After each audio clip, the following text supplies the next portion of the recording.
शिव जी की कृपा पाने के लिए करें प्रदोष व्रत। अवश्य पढ़ें यह पौराणिक कथा। प्राचीन काल में एक गरीब पुजारी हुआ करता था। उस पुजारी की मृत्यु के बाद उसकी विधवा पत्नी अपने भरण पोषण के लिए पुत्र को साथ लेकर भीख मांगती हुई शाम तक घर वापस आती थी। एक दिन उसकी मुलाकात विदर्भ देश के राजकुमार से हुई, जो कि अपने पिता की मृत्यु के बाद दर दर भटकने लगा था। उसकी यह हालत पुजारी की पत्नी से देखी नहीं गई। वह उस राजकुमार को अपने साथ अपने घर ले आई और पुत्र जैसा रखने लगी। एक दिन पुजारी की पत्नी अपने साथ दोनों पुत्रों को शांडिल्य ऋषि के आश्रम ले गई। वहां उसने ऋषि से शिव जी के प्रदोष व्रत की कथा एवं विधि सुनी तथा घर जाकर अब वह भी प्रदोष व्रत करने लगी। एक बार दोनों बालक वन में घूम रहे थे। उनमें से पुजारी का बेटा तो घर लौट गया, परंतु राजकुमार वन में ही रह गया।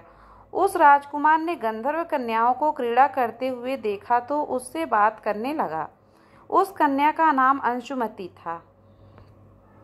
उस दिन वह राजकुमार घर देरी से लौटा। राजकुमार दूसरे दिन फिर से उसी जगह पहुंचा जहां अंशुमति अपने माता पिता से बात कर रही थी। तभी अंशुमति के माता पिता ने उस राजकुमार को पहचान लिया तथा उससे कहा कि आप तो विदर्भ नगर के राजकुमार हो ना?